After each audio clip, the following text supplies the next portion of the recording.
Pernah kebayang nggak kalau di gudang Anda yang penuh sesak itu ternyata ada satu rahasia?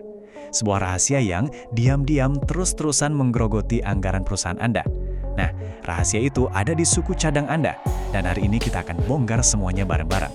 Anda pasti familiar banget kan sama situasi ini?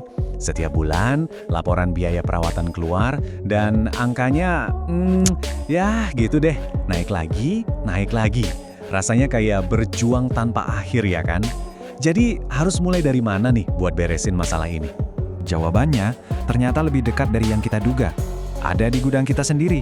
Yap, di antara tumpukan suku cadang itu ada cerita dari data yang kalau kita abaikan, ya siap-siap aja anggaran bakal terus bocor alus. Oke, mari kita mulai investigasinya. Petunjuk utama kita adalah sesuatu yang kita sebut data suku cadang terpakai. Anggap aja ini kunci sakti buat membuka misteri biaya yang membengkak. Jadi, apa sih sebenarnya suku cadang terpakai itu? Gampangnya gini, ini tuh catatan semua part yang dimakan sama satu mesin dalam periode waktu tertentu. Nggak peduli itu penggantian yang sudah direncanain atau yang dadakan karena rusak, semuanya dicatat. Semuanya masuk hitungan.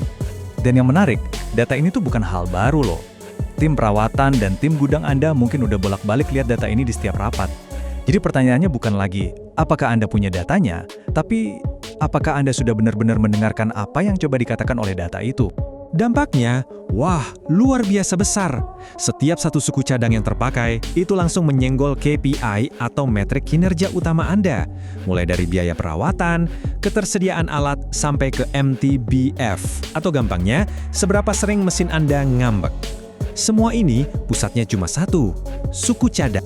Oke, biar data ini nggak cuma jadi pajangan, kita harus lanjut main jadi detektif.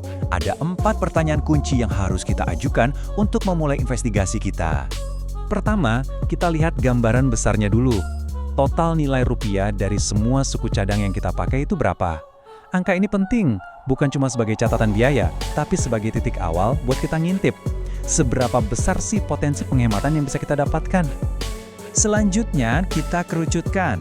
Dari total biaya yang gede tadi, suku cadang mana nih yang jadi biang keladinya? Dengan mengidentifikasi part-part paling mahal ini, kita jadi tahu harus fokus kemana untuk dapat penghematan paling signifikan. Pertanyaan ketiga, kita geser fokus dari harga ke frekuensi. Part mana yang paling sering kita ganti? Ingat ya, meskipun harganya mungkin murah per biji, tapi kalau gantinya sering banget, total biayanya bisa jadi gede banget juga. Sedikit-sedikit lama-lama jadi bukit kan? Dan yang terakhir, pertanyaan yang paling bikin nyesek, suku cadang mana yang umurnya pendek, yang rusak sebelum waktunya? Kenapa nyesek? Karena setiap kegagalan prematur itu bukan cuma soal duit buat ganti part, tapi ini soal mesin yang berhenti mendadak, jadwal produksi yang berantakan, dan resiko kerusakan yang merembet kemana-mana. Nah, dengan jawaban dari 4 pertanyaan tadi, kita ganti peran. Dari detektif, sekarang kita jadi arsitek. Waktunya membangun sebuah rencana perbaikan yang mengubah data jadi aksi nyata. Aksi pertama adalah soal belanja cerdas. Kapan kita benar-benar butuh suku cadang asli yang mahal itu, dan kapan kita bisa pakai alternatif OEM yang speknya sama tapi harganya lebih miring? Data yang akan kasih jawabannya.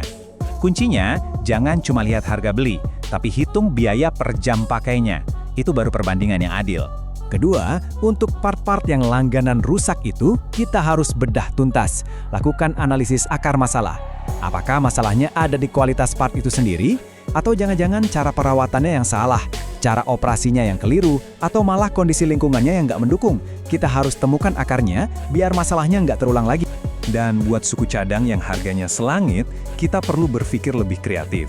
Coba deh, ada nggak merek lain yang kualitasnya setara, tapi harganya lebih ramah di kantong? Atau untuk beberapa kasus, mungkin nggak sih kita produksi sendiri aja di bengkel lokal? Semua pilihan ini harus kita eksplorasi. Terus, apa sih hasil akhir dari semua investigasi dan perbaikan ini? Jawabannya adalah sesuatu yang dijamin bikin semua orang senang. Keuntungan dan tentu saja bonus. Hasilnya bakal kelihatan jelas banget di semua rapor penting. Mesin Anda bakal lebih jarang rusak, jadi MTBF-nya naik. Mesinnya selalu siap pakai pas dibutuhkan, jadi ketersediaannya meningkat. Dan yang paling penting, tagihan biaya perawatan akhirnya turun secara signifikan. Konsekuensi langsungnya apa? Peralatan kita jadi bisa kerja lebih lama dan lebih bisa diandalkan. Artinya, produktivitas secara keseluruhan pun ikut terkerek naik. Kalau produktivitas naik dan biaya turun, rumusnya udah jelas. Profit perusahaan akan jadi jauh lebih besar. Inilah tujuan utama dari setiap bisnis kan? Nah, ini nih bagian terbaiknya. Keuntungan perusahaan yang lebih besar itu seringkali berarti bonus dan insentif yang lebih baik juga buat para karyawannya. Kesuksesan perusahaan pada akhirnya adalah kesuksesan kita bersama. Jadi poin krusialnya adalah ini.